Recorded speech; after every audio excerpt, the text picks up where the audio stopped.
맥추절은 6월절이 지난 바로 50일째 지난 날에 지키는 절기라 바로 이 절기를 6월절에서 7주일을 지난다고 해서 77절이라고 하기도 하고, 또 이 날에 철단을 드리는 초실절로부터 7주 때 되는 날 지키는 것으로서 오순절이라고도 합니다. 그러니까 이 맥추절은 이름이 많아요. 7번 쉬어서 지키는 절기라 해서 77절. 또 이 절기는 바로 첫 고식을 수확해서 드리는 맥추절, 그러고 50일째 드리는 절기라 해서 오순절. 그러므로 이 오순절에는 77절에 드리는 날에 밀이나 보리를 수확한 후 하나님께 첫 열매를 드리는 날로도 표현됩니다. 처음 익은 열매는 모든 열매의 대표적인 상징성을 가지고 있습니다. 곧 처음 익은 열매를 드림으로 모든 것이 다 하나님의 것이요 내 소유와 삶을 주권을 하나님께 있음을 기억하고 하나님의 은혜를 고백하는 그런 의미가 있습니다. 그러므로 첫째 우리들이 생각할 것은 절기의 목적이 어디에 있느냐. 이스라엘 절기는 주님의 은혜를 기억하는 데 목적을 가지고 있습니다. 구약에서 큰 세 절기는 하나님께서 잊지 말고 꼭 기억하게 하셨는데, 첫째 6월절로 이스라엘 백성들이 애굽에서 노예로 생활한 데서 해방된 것을 기억하게 하는 절기고, 77절 이 절기는 역시 애굽에서 종되었던 때를 기념하여 첫 수확을 거두고 지키는 절기이고, 초막절은 광야에서 40년 동안 텐트 생활을 치르던 때를 기억하고 지키는 절기입니다. 하나님께서 이러한 절기를 이스라엘 모든 백성이 주님의 은혜를 잊지 않고 기억하도록 반드시 지켜야 할 법으로 공포하셨습니다. 왜 그러셨을까? 인간의 기억에는 한계가 있기 때문입니다. 인간은 자신이 받은 은혜를 쉽게 잊어버립니다. 그 예로서 열무니가 다 예수님에게 깨끗함을 받았지만은 그 중에 예수님께 돌아와서 감사한 문둥이는 사마리아 사람 한 사람밖에 없었습니다. 아홉은 어디 갔는가? 아홉은 문둥이를 깨끗함을 받은 것에 대해서 그 주님으로부터 은혜 받은 것을 기억하지 아니하고 자기들 그동안 생활 못한 거 그런 거 하루 전부 떠나고 말았던 것입니다. 이스라엘 백성이 가나안 땅에 들어가서 농사짓고 먹을 것이 풍부해지면 주님의 은혜를 잊어버렸습니다. 그러므로 하나님께서는 이 은혜를 잊지 않도록 제도화시켜서 그들로 지키도록 했던 겁니다. 절기는 은혜를 잘 잃어버리는 우리가 하나님의 은혜를 기억하도록 정하신 제도입니다. 그러므로 우리는 이 절기들을 통해서 주님의 은혜를 상기하면서 주님의 유일하신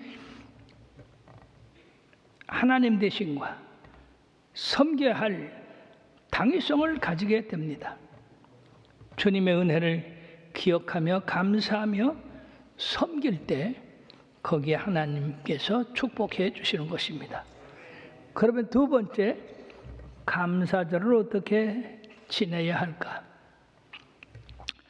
오늘 말씀같이 출애굽기 23장 19절에 내 토지에서 처음 거둔 열매에 가장 좋은 것을 가져다가 너희 하나님 여호와의 전에 드리라고 말씀하고 있습니다.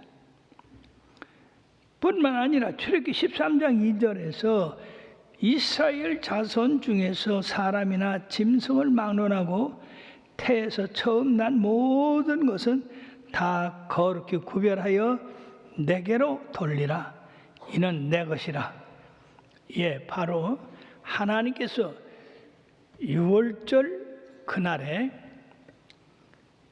이스라엘과 애굽의 전역에 진노하실 때에 이스라엘 백성은 어린 양을 잡아서 그 피를 문설주에 벌겋게 발라 놓음으로써 이스라엘 백성은 하나님의 진노를 건너뛰게 됐지만은 이방인들, 애굽 사람이나 이방인들은 그 일을 하지 않았으므로 전부 첫 아들이 전부 죽었습니다. 멸망을 받았어요. 그때 하나님께서는 하나님의 백성들은 보호하시고 애굽의 모든 장자들은 다 죽게 했습니다. 거기에서 하나님께 너희 첫 아들들이 보호를 받았기 때문에 그 아들이 마땅히 죽어야 되지만은 살았다. 그것은 나의 특별한 은혜다. 그러므로 첫 것은 다 내 것이라. 그것은 사람이나 짐승이나 곡식이나 거기서 하나님께서 첫 것은 다 내 것이라고 결정을 하셨던 것입니다. 근데 만약에 우리들이 이것을 기억하지 못하고 첫 것을 하나님 앞에 드림으로 거룩하게 함으로 그 모든 나머지도 또 거룩하게 되는 건데 이걸 모르고 하나님 앞에 그런 것을 기억하지 아니하고 마구 먹고 마시고 하면 하나님이 섭섭해 하시는 겁니다. 말라기서 1장 8절에서 9절에 보면 만군의 여호와께 이르노라 너희가 눈먼 희생제물을 바치는 것이 어찌 악하지 아니하며 저는 것 병든 것을 드리는 것이 어찌 악하지 아니하냐. 이제 그것을 너희 총독에게 드려보라. 그가 너를 기뻐하겠으며 너를 받아주겠느냐. 만군의 여호와께 이르노라 너희는 나 하나님께 은혜를 구하면서 우리를 불쌍히 여기소서 하여 보라. 너희가 이같이 행하였으니 내가 너희 중 하나인들 받겠느냐. 예, 하나님의 주신 그 모든 것에서 첫 것을 구별해 가지고 하나님 앞에 드림으로써 우리의 기도가 연락된다는 얘기예요. 또 뿐만 아니라 하나님이 기뻐 받으신다는 이야기가 되는 것입니다. 그러면 하나님 앞에 드릴 때 우리는 첫 것, 좋은 것, 기쁨으로 하나님 앞에 드리면 하나님이 기억하시고 연락하시게 되는 겁니다. 말라기서 3장 10절에 만군의 여호와가 이르노라 너희의 온전한 11조를 창고에 들여 나의 집에 양식 있게 하고 그것을 나를 시험하여 내가 하늘문을 열고 너에게 복을 쌓을 것이 없도록 붙지 아니하나 보라고 말씀했습니다. 하나님을 시험하는 일은 우리 피조자로서 위험한 일입니다. 하나님을 시험하지 말라고 했어요. 그러므로서 하나님을 시험하는 것은 정말 불경한 일인데 놀랍게도 하나님께서 11조에 대해서 물질에 대해서는 시험해 보라고 했습니다. 왜냐하면 사람들이 너무 물질에 매여서 거기에 하나님 앞에 드리는 것을 소홀히 하기 때문에 시험까지 해보라고 말씀하시면서 온전한 11조를 드릴 때 하늘문을 여신다고 말씀하고 계십니다. 그러므로 우리는 11조를 하나님이 주신 첫 열매로 생각해서 항상 구별하여 드려야 될 것입니다. 그러면 또 두 번째 어떻게 드려야 되냐? 정성껏 감사한 마음을 담아서 예수 믿는 것은 진심으로 정성을 다해서 중심을 바치는 겁니다. 그러므로 예배하는 자가 신령과 진정으로 예배할지라 한 것처럼 우리 하나님 영이시기 때문에 우리들의 마음, 생각 모든 것을 다 관찰해 보십니다. 시편 50편 23절에 뭐라고 하셨습니까? 감사로 제사를 드린 자가 나를 영화롭게 하나니 그의 행위를 옳게 하는 자에게 내가 하나님의 구원을 보이리라 말씀했습니다. 여러분 우리들이 생활하는 물질과 우리와는 대단히 깊은 관계가 있는 것입니다. 즉 그 우리가 사용하는 물질은 바로 거기에 정성을 가지느냐 하나님 앞에 가지느냐. 그러므로 성경은 두 주인을 섬기지 못할 것이라고 했습니다. 물질을 섬기든지 하나님을 섬기든지. 근데 오늘날 너무나 많은 사람들이 하나님보다 물질을 더 귀히 여기는 그러한 오류에 빠지고 있습니다. 믿는 성도들은 절대로 하나님을 우선하고 하나님을 더 섬겨야지 물질을 섬겨서는 은혜가 되질 않습니다. 사랑하는 여러분, 그러므로 감사로 제사를 드리는데 하나님이 영화로워진다고 그래요. 이 얼마나 놀라운 일입니까? 우리들이 드리는 그 감사 예물이 하나님을 영화롭게 하는 그런 일을 하니 다른 영화로운 일을 안 해도 우리가 물질로다가 하나님을 영화롭게 할 수 있습니다. 또 고린도 후서 9장 7절에 보면 각각 그 마음에 정한 대로 할 것이요 인색함으로는 억지로 하지 말지니 하나님은 즐겨낸 자를 사랑한다고 말씀했어요. 왜 아벨의 제사를 받고 가인의 제사를 받지 않았습니까? 그건 물론 제물에도 차이가 있지만은 정성의 차이가 있는 겁니다. 아벨은 하나님 앞에 양의 첫 새끼를 드릴 때 감사함으로 드렸습니다. 정성껏 드렸습니다. 그러나 이 가인은 그저 대충 하나님이 제사 드리라는 게 제사 드린 겁니다. 그러니까 하나님이 안 받으신 거예요. 사랑하는 여러분들이 항상 여러분들이 하나님 앞에 감사드릴 때 이 예물이 하나님을 영원하게 할 수 있는가? 하나님이 연락할 수 있는가? 연락할 수 없는가? 그거 여러분들 따져봐야 돼요. 여러분들이 정성껏 예물을 드리면 하나님이 연락하십니다. 그러나 여러분들이 대충 드리라니까 드리는 거, 억지로 드리고 그러면 하나님이 받질 않으세요. 그러면 이왕에 드리는 거 하나님이 받으시도록 드려야죠. 그러므로 여러분 이러한 정성된 예물은 기적을 일으킨다고요. 왜냐? 광야에서 많은 사람이 배가 고플 때 너에게 먹을 것이 없느냐? 주님 어린아이에게 떡 5개 물고기 2마리밖에 없나이다. 이것 가지고 이 많은 사람들에게 어떻게 하겠습니까? 그러나 우리 주님은 됐다. 모든 사람을 안치게 하신 다음에 떡과 그리고 그 생선을 손에 드시고 축사하셨습니다. 그렇게 세상에 떡 5개 물고기 2마리가 계속 증가하고 또 증가해서 5,000명이 먹고도 12광주로 남는 역사가 일어났습니다. 어떻게 이런 역사가 일어납니까? 어린아이의 정성껏 자기 먹을 걸 먹지 아니하고 뒀다가 우리 주님이 필요한데 드리니까 이와 같은 역사가 일어났던 겁니다. 구약에도 어떤 농부가 떡 20덩이와 채소를 가지고 엘리사의 선지자들에게 갖고 왔을 때 100여 명이 넘는 그 선지자들이 그걸 충분히 먹고 남았다고 했어요. 그래서 그 학생 대표가 선지자님 이것 가지고 이 많은 사람에게 입칠도 하기 어렵습니다. 그러나 엘리사 선지자님은 하나님께서 먹고 남는다 하셨다. 예, 떡 20개가 100명이 먹고도 남는 역사가 있었습니다. 구약에 이미 오병이의 역사가 있었던 겁니다.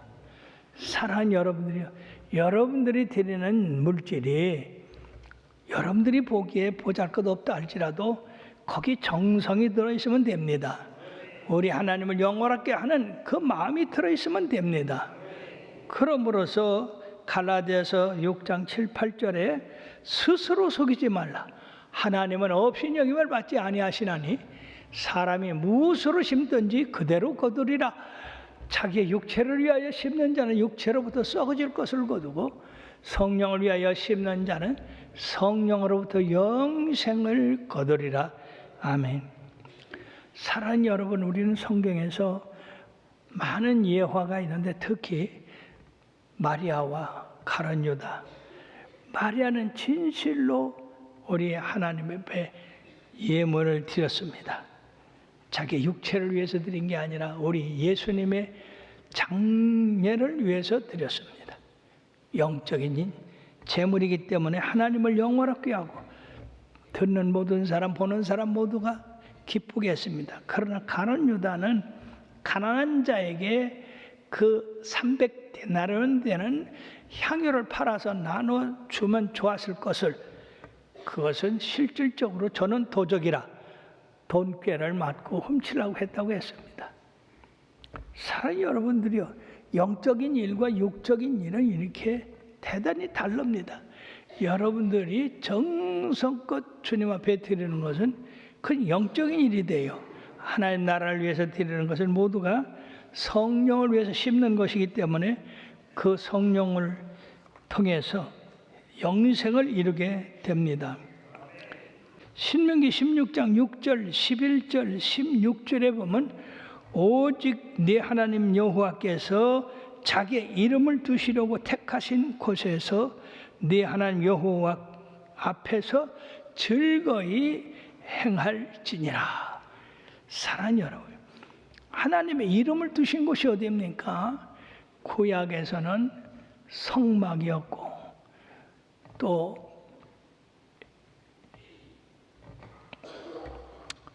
그 다음에 성전을 짓고는 성소였고, 그리고 지금은 교회가 되는 곳입니다. 여기서 이름을 두시려고 했던 곳, 성소, 성막, 그리고 성전으로 이렇게 이름이 바뀌었습니다만, 그러나 하나님께 제사 드리고 교제하는 것이 바로 교회가 됐던 것입니다. 그러므로 우리가 그 예물을 가지고 가서 절기를 지키는 것이 당연한 겁니다. 교회 와서 우리가 예물을 하나님 앞에 드리면서 하나님께서 보시고 우리에게 축복해 주시는 줄 믿습니다. 전에도 얘기했습니다마는 우리의 정성된 예물을 제단에 올려놨을 때 놀랍게도 하늘로부터 빛이 그 예물에 비치는 것을 저는 보았습니다. 사랑하는 여러분들이요, 여러분들이 드리는 이 정성된 예물은 하나님이 보시고 계시고 하나님이 기억하시고 계시고 하나님께서 복을 내리신다는 것을 아시기를 바라겠습니다. 세 번째 우리가 생각할 것은 맥주절과 성령 강림절이 대단히 깊은 연관이 있다고 하는 겁니다. 맥주절은 두 가지 의미에서 성령 강림절과 관계가 있는데, 첫째는 십계명을 받은 날이 바로 이 오순절 날과 같다 하는 겁니다. 이스라엘 백성이 출애굽해서 50일째 되는 날 시내산에 도착해서 하나님의 말씀을 받은 날이 바로 오순절입니다. 그래서 오순절이라고 하는 거예요. 50일째 되는 날. 그 율법을 받은 거죠. 그 받은 말씀은 십계명이라고 하고요. 오순절 날 유대인들은 이 날을 모세가 율법을 받으러 시내산에 올라간 날로도 기억하고 있다고 하는 겁니다. 그러므로 맥주 감사절은 십계명을 통해서 이스라엘 백성들이 선민으로서의 하나님의 은혜 안에 살아가야 된다 하는 것을 가르치신 축복의 날이라. 두 번째, 오순절에 성령 강림이 임한 날이라는 겁니다. 신약 시대에 와서 이 날은 성령 강림절인 오순절 날이 됐는데, 예수님께서 12제자와 120명의 성도들에게 부활하신 후에 예루살렘을 떠나지 말고 내가 너에게 분부한 모든 것을 지키라고 그렇게 말씀을 했는데, 바로 예수님이 십자가에 달리신 그날로부터 50일째 되는 오순절날 성령이 임하셨습니다. 놀랍지 않습니까? 이스라엘 백성 출애굽에서 50일째 되는 날 하나님의 십계명이 그들에게 임했고, 예수님이 십자가에 달려 돌아가신 후에 50일째 되는 날 성령이 임하셨습니다. 그러므로 맥주 감사절은 바로 구약의 이스라엘과 신약의 교회가 이 땅 위에서 탄생한 그런 기념일이라고 하는 겁니다. 그러면 두 절기 가운데서 임하신 그 성령님의 역사를 보면은요, 오순절과 성령 강림절의 비교, 즉 율법을 주신 날과 성령이 임하신 날. 율법을 주신 날은 유대인들만이 받았습니다. 그래서 그들은 기뻐했고, 그리고 오순절 성령 세례는 믿는 자들이 받았습니다. 그러므로 이 율법은 돌비에 새긴 말씀이지만은 성령은 신비에 새긴 말씀입니다. 우리의 마음에 새긴 말씀이에요. 그 때문에 그 성령님이 우리 마음에 오셔서 우리를 가르치시고 인도하시고 잘못하면 책망하시고 우리를 바르게 그렇게 인도하신 바로 신비에 새겨졌다. 우리의 마음속에 새겨졌다. 그러나 율법은 돌비에 새겨졌다. 돌에 새겨졌다. 전혀 참으로 다른 변화를 가져왔습니다. 두 번째, 율법은 제사를 통해서 하나님의 백성들을 구원했습니다. 즉 유월절, 우리들이 출애굽을 떠올리기 전에 애굽의 열장을 내릴 때에 이스라엘 백성에게는 어린 양을 잡아서 그 피를 문설주에 바르라고 그랬어요. 그래서 그 피를 보고 재앙의 신이 넘어가리라. 그럼 이스라엘 백성들은 어린 양을 잡아서 그 피를 문설주에 바름으로써 그날 밤에 다 구원을 받았지만은 애굽의 바로로부터 맷돌 돌린 여인의 장자 이르기까지 다 죽음을 당했습니다. 그리고 이스라엘 백성들이 유월절을 통해서 그 피를 보고 구원을 받았는데, 오순절에는 예수 그리스도의 어린 양인 그 예수님이 십자가의 보혈의 피를 통해서 우리를 구원하게 하셨다 하는 겁니다. 사랑하는 여러분들이요, 그러므로 말미암아 출애굽기 23장 25절 26절에 뭐라고 말씀했느냐? 네 하나님 여호와를 섬기라. 네 하나님 여호와를 섬기라. 그리하면 여호와가 너희의 양식과 물에 복을 내리고 너희 중에서 병을 제하리니 네 나라에 낙태하는 자가 없고 임신하지 못하는 자가 없을 것이라. 내가 너희 날수를 채우리라. 아멘. 사랑하는 여러분들이요, 하나님의 말씀은 이스라엘 사람에게만 주신 것이 아니라 바로 예수 그리스도를 믿고 구원받은 모든 사람에게 주신 말씀입니다. 예수를 안 믿는 사람에게도 주신 말씀입니다. 그러나 그들은 하나님의 말씀을 지키지 않으니까 복을 받지 못하는 것이에요. 여러분들이 하나님의 말씀을 잘 지켜서 성경에 약속한 모든 축복을 다 자손만대 받기를 주의 이름으로 축원합니다.